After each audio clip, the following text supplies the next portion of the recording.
मित्तल भवन आज रोशनी से जगमगा रहा था। कई दिनों की चिंता और उदासी के बाद घर में खुशी लौटी थी। दोस्तों, वीडियो को लाइक करके चैनल को सब्सक्राइब करें ताकि ऐसे ही इंटरेस्टिंग वीडियो आपसे मिस ना हो। क्योंकि रजनी देवी की तबीयत में सुधार दिख रहा था। डॉक्टर ने कहा था कि अगर उन्हें खुश रखा जाए और पुरानी अच्छी यादें ताज़ा कराई जाएं तो वे जल्दी ठीक हो सकती हैं। यही सोचकर राध्या ने घर में एक छोटा सा पारिवारिक कार्यक्रम रखने का सुझाव दिया था। सुबह से ही घर में तैयारियां चल रही थीं। आंगन में सुंदर सा मंडप सजाया गया, फूलों की खुशबू फैल रही थी और हर कोई अपने अपने काम में लगा था। राध्या खुद हर चीज देख रही थी कि कहीं कोई कमी न रह जाए।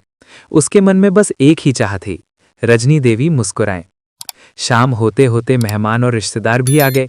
हल्की संगीत की धुन बज रही थी। रजनी देवी को कुर्सी पर आराम से बैठाया गया। उनसे पुरानी बातें की जा रही थी, उनकी पसंदीदा यात्राएं, परिवार के साथ बिताए पल, बच्चों की शरारतें। कुछ देर के लिए तो लगा जैसे सब ठीक हो रहा है। रजनी देवी के चेहरे पर हल्की मुस्कान भी आई।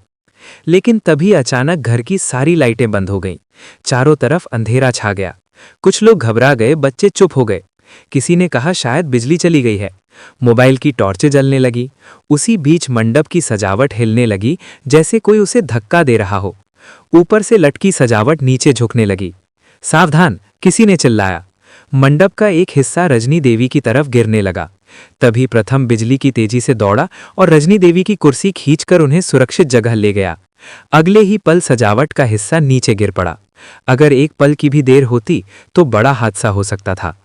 लाइटें वापस आईं तो सबके चेहरे पर डर और तनाव था। कुछ ही सेकंड में माहौल बदल गया।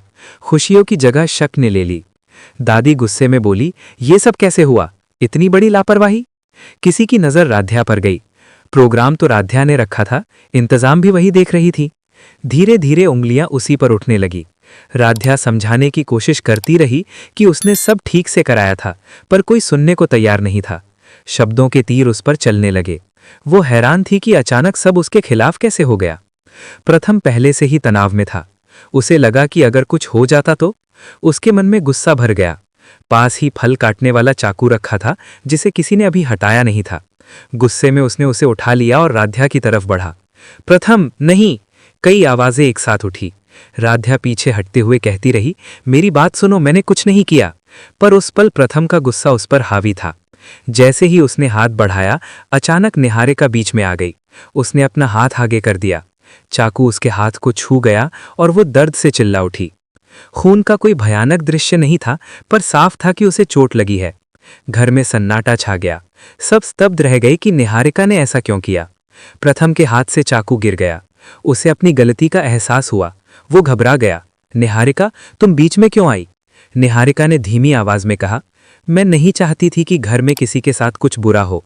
कुछ लोग उसकी तारीफ करने लगे कि उसने बड़ी बात टाल दी, लेकिन उसी भीड़ में राध्या को लगा कि कुछ तो गड़बड़ है। निहारिका की आंखों में एक पल के लिए अजीब सी चमक दिखी, जैसे सब कुछ उसके हिसाब से हो रहा हो।